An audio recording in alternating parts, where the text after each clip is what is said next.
Hello, everybody. So, look at who just came out with a statement about free speech. You guessed it probably from the title of this video. It is Mark Zuckerberg. And this is something that we could call the Trump effect, I suppose. That just a few days before the inauguration of a very strongly pro free speech president, we now have first things moving in the tech world. After Elon Musk was, for the longest time, the champion of free speech with asterisks to that statement. It seems that now the writing on the wall is getting clearer also for others. So this statement of Mr. Zuckerberg, of course, deserves a lot of attention because he owns Facebook, Instagram, and several other social media sites. And if he comes out in favor of free speech, and it matters how he comes out in favor of it, this might also impact other platforms. So let's go through it. He gives us 5 points of how he is now intending to loosen the screws. Hey everyone, I want to talk about something important today because it's time to get back to our roots around free expression on Facebook and Instagram. I started building social media to give people a voice. I gave a speech at Georgetown 5 years ago about the importance of protecting free expression, and I still believe this today. But a lot has happened over the last several years. There's been widespread debate about potential harms from online content. Governments and legacy media have pushed to censor more and more. A lot of this is clearly political, but there's also a lot of legitimately bad stuff out there. Drugs, terrorism, child exploitation. These are things that we take very seriously, and I want to make sure that we handle responsibly. So we built a lot of complex systems to moderate content. But the problem with complex systems is they make mistakes. Even if they accidentally censor just 1% of posts, that's millions of people. And we've reached a point where it's just too many mistakes and too much censorship. The recent elections also feel like a cultural tipping point towards once again prioritizing speech. It's quite interesting how he's trying to frame this as something that has been building up, that he clearly observed, but that is now getting out of hand, censorship, after the Twitter files, after we, of course, had to learn in how many ways, especially during the corona pandemic, the government was already heavily influencing behind the scenes the social media platforms, and how free speech really was curbed. I mean, on YouTube, where you're watching this here right now, I suppose, and on other platforms where certain words, certain phrases were not sayable anymore, even in the United States. So this, and now he of course brings it to the political level. I mean, this was something that especially the Biden administration obviously wanted, and that was sought, and that the big tech companies, most of them, some of them didn't, but most went along with, and the ones who tried to go another route were stamped out. Just remember what happened to Parler after January 6th, and how so 4 years ago. So this censorship that we've seen over the 4 years was clearly linked, utterly linked to the Biden presidency, and it seems that Mr. Trump is now ushering in some form of new understanding of what should be sayable and what not. So we're going to get back to our roots and focus on reducing mistakes, simplifying our policies, and restoring free expression on our platforms. More specifically, here's what we're going to do. First, we're going to get rid of fact checkers and replace them with community notes similar to X, starting in the US. Thank you. Fact checkers are the dumbest and most horrible and Orwellian idea that these people in offices came up with in order to sell you the idea that there's people who know the real facts and others don't. And we've been complaining about this for years. We've mocked it for years, but we are all suffering, still suffering now, from people who call themselves fact checkers and who often don't even have proper university degrees. I mean, people without even master's degrees who then go into journalism and call themselves fact checkers and even have the audacity to to trash talk and people, researchers at universities, medical doctors who tell you that what medical doctor X says is misinformation and therefore needs to be purged. Let's remember that. I mean, that was the legacy of this Corona craze, right? The idea of these fact checkers, and this has gotten horribly out of hand. So thank you, Mark Zuckerberg. This is a good move. Community notes to actually add context is a better form of trying to create an information space around potentially wrong or misleading information, right? And that's something that Twitter championed, X championed, and now Facebook and Instagram are going to pick that up. After Trump first got elected in 2016, the legacy media wrote nonstop about how misinformation was a threat to democracy. We tried in good faith to address those concerns without becoming the arbiters of truth. But the fact checkers have just been too politically biased and have destroyed more trust than they've created, especially. Yes, they have. I mean, most of us on YouTube are afraid that more and more content will go away, right? This is one of my serious, honest worries. But it seems that something has now changed. But this idea of the fact checker and of the arbiter of truth, as he correctly puts it, is a very damaging one. I'm glad to see that Mark Zuckerberg is now actually on getting on board with the anti-censorship movement. In the US. So over the next couple of months, we're going to phase in a more comprehensive community notes system. Second, we're going to simplify our content policies and get rid of a bunch of restrictions on topics like immigration and gender that are just out of touch with mainstream discourse. What started as a movement to be more inclusive has increasingly been used to shut down opinions and shut out people with different ideas, and it's gone too far. So I want to make sure that people can share their beliefs and experiences on our platforms. Third, Definitely the Trump effect. It is now okay again to have conservative ideas, to have conservative opinions, and voicing those opinions. It's quite mind-boggling that it was under a Democrat that the censorship increased so dramatically. It wasn't perfect before, but it really got out of hand under the Biden administration.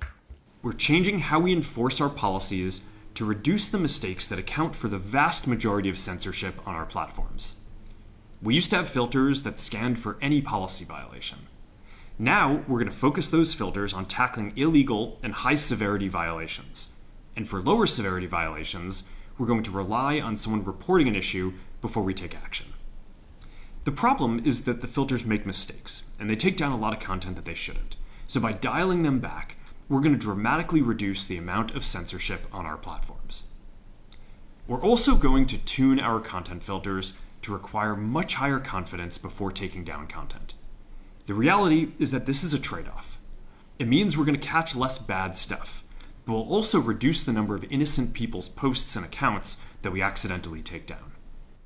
Fourth, and what he just said here, I believe him this. I mean, we often are under the impression that when stuff gets deleted from YouTube and stuff gets deleted on Facebook or Instagram, that censorship is cracking down. But quite often it is filters that are automatically taking stuff out, and they are too sensitive. I see this on my own channel with people who comment that some of their comments have been taken down, that they've been censored, and so on. And the matter of the fact is that in the comment section of this channel, I have to activate the automatic filtering system, because I just simply don't have the time to go through all the comments myself. And there are some really, I mean, not just like outrageous opinions, but there's just like, you know, all the money scams, like click here in order to invest, blah blah blah blah, or other kind of obvious scams when like two people seem to interact with each other, but it's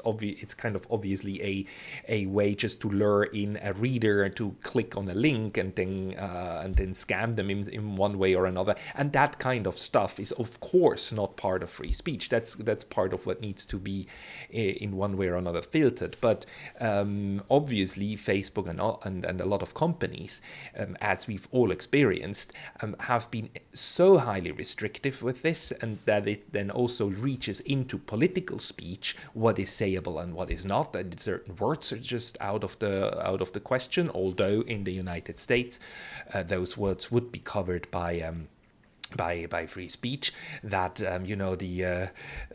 that during Corona, that the efficacy of the Corona vaccine could not be questioned on YouTube and so on. That this would give you strikes and stuff like that. And on Facebook, that it did these comments and would be taken down. That is the worrisome. That was the worrisome part of free speech. But at the same time, yes, social media sites are legitimately battling with not harmful speech, but harmful postings that are even potentially illegal, right? I mean, just think of any kind of post that would pedophile content or other content, illegal not speech, but illegal links to illegal sites that obviously to criminal sites that obviously need to be somehow managed. So there's a legitimate dividing line between free speech and illegal content that is then being posted and where these platforms are being used. But it makes very good sense that Mark Zuckerberg and his company, that they are now trying to err on the side, not of caution, but err on the side of free speech, which is definitely something that they didn't do before. They tried to accommodate as close and as cozy as possible to the censorship demands of the US administration and of the European Union too, by the way. We're bringing back civic content. For a while, the community asked to see less politics because it was making people stressed. So we stopped recommending these posts. But it feels like we're in a new era now, and we're starting to get feedback that people want to see this content again. So we're going to start phasing this back into Facebook, Instagram, and Threads while working to keep the communities friendly and positive. Fifth, we're going to move our trust and safety and content moderation teams out of California, and our US-based content review is going to be based in Texas. This is probably the most interesting measure in order to allow again free speech. I mean, physically removing the content moderation team from California and putting them in Texas, taking them out of a liberal state and putting them into a, well, more or less famously conservative state. The number, the people, the kind of employees they want should represent not the liberal California, but conservative Texas. This is quite mind-boggling, and I wonder if they're going to do this next time a Democrat comes into the White House again, whether they're just going to reverse that one. But let's listen to what he has to say. As we work to promote free expression, I think that it will help us build trust to do this work in places where there is less concern about the bias of our teams. Finally, we're going to work with President Trump to push back on governments around the world that are going after American companies and pushing to censor more. The US has the strongest constitutional protections for free expression in the world. Europe has an ever-increasing number of laws institutionalizing censorship and making it difficult to build anything innovative there. Latin American countries have secret courts that can order companies to quietly take things down. China has censored our apps from even working in the country. The only way that we can push back on this global trend is with the support of the US government. Now, I am very conflicted on this point. On the one hand, he's absolutely right. I mean, the EU and the UK has like really crazy laws now on the books that allow them to censor or to demand that companies delete content. And it is true that the United States, with its First Amendment, has probably of all the jurisdictions I can think about, has the strongest protection of free speech. The First Amendment is just a extremely extremely well put protection to make sure that this is, one of the bedrocks of the entire political system of the United States. And other countries, Switzerland, Germany, the European Union on the union level, they don't have such a strong principle, even though free speech is a fundamental principle of their political systems, but it is not anchored in their constitutional setup in the same way as it is in the United States. Now, while that is a good thing, and I congratulate Mr. Zuckerberg that he wants to live up to the promises of the U.S. Constitution and now bring free speech back to his platforms. At the same time, what he's now displaying is also still the messianic idea of our way of doing things is the best. So if China does it differently, or any other place in the world has different values, then we need to fight against those values and we need to impose ours. Although in this case, I actually agree with those values, but I disagree with the idea that it is the role of the United States to impose its value systems, liberal or conservative, on the rest of the world. Although, again, now I'm in the camp of the people who supports what they're doing, but I'm not a fan of the U.S. trying to reach into each corner of the world and impose the way that it thinks societies should be run. But all right, let's continue. And that's why it's been so difficult over the past 4 years, when even the US government has pushed for censorship. By going after us and other American companies, it has emboldened other governments to go even further. But now we have the opportunity to restore free expression, and I am excited to take it. It'll take time to get this right, and these are complex systems. They're never going to be perfect. There's also a lot of illegal stuff that we still need to work very hard to remove. But the bottom line is that after years of having our content moderation work focus primarily on removing content, it is time to focus on reducing mistakes, simplifying our systems, and getting back to our roots about giving people voice. I'm looking forward to this next chapter. Stay good out there, and more to come soon. Make no mistake. I mean, he built Facebook and acquired Instagram not in order to be a champion of free speech, but to make a lot of money, right? Social media is a lot of money. And, well, he's a billionaire because of it. But at the same time, what we have seen over the past couple of years is a spiral of ever-increasing censorship, because that came from the political level. That was politically expedient and politically demanded of these companies. At the end of the day, what the last 4 or 5 years, especially through Corona, taught us is that when we thought that the power of the state is now diminished because a lot of power lies with the companies and with tech and with big money and big finance and big everything, that's not actually true. Ultimate power still rests with the governments, and they do, when they decide to crack down, they can do extreme harm. And that's not just the case for China, where China decided to kind of crack down on its own gaming industry and so on. This is also true for the United States and for Europe. So the political decision makers, they still can break their own industries, and when they threaten to intervene, then these companies still fall in line. And we've seen Facebook and Instagram fall in line. We've seen Twitter fall in line, and it was then only the actions of Elon Musk of actually buying the entire thing and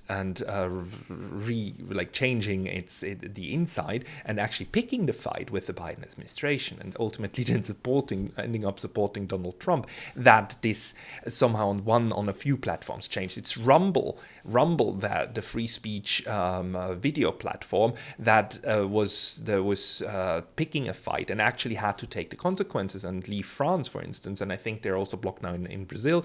I mean, this is something I think that I think they're blocked in Brazil. I'm not sure anymore, but governments can block these social media sites on the IP level, and then you cannot access them anymore. And we've seen that also happening in the European Union, right, which blocked RT and Sputnik and so on. So the power of the state to not just shape but really rule and regulate the information space is still humongous. And the fact that he is now proactively, before Donald Trump even comes in, is taking measures and actually saying, like, look, we're going to work with the Trump administration, is just, it's the same pattern, right? It's a pattern of the tech companies actually being an extension of the wishes of the government, which, though now I must say also raises the questions: what else? What other wishes of the government are they fulfilling? Like including these backdoors, including spying and software to make sure that that conversations that should be private actually are not private. That the CIA and so on, the other three-letter agencies who want access to certain information, aggregated or detailed information, that they have access to it. We don't know, but one thing is clear: if the government commands it, these companies will play ball, because at the end of the day, what they're there for, is to make money, and they will ride the current wave. Now, it seems that the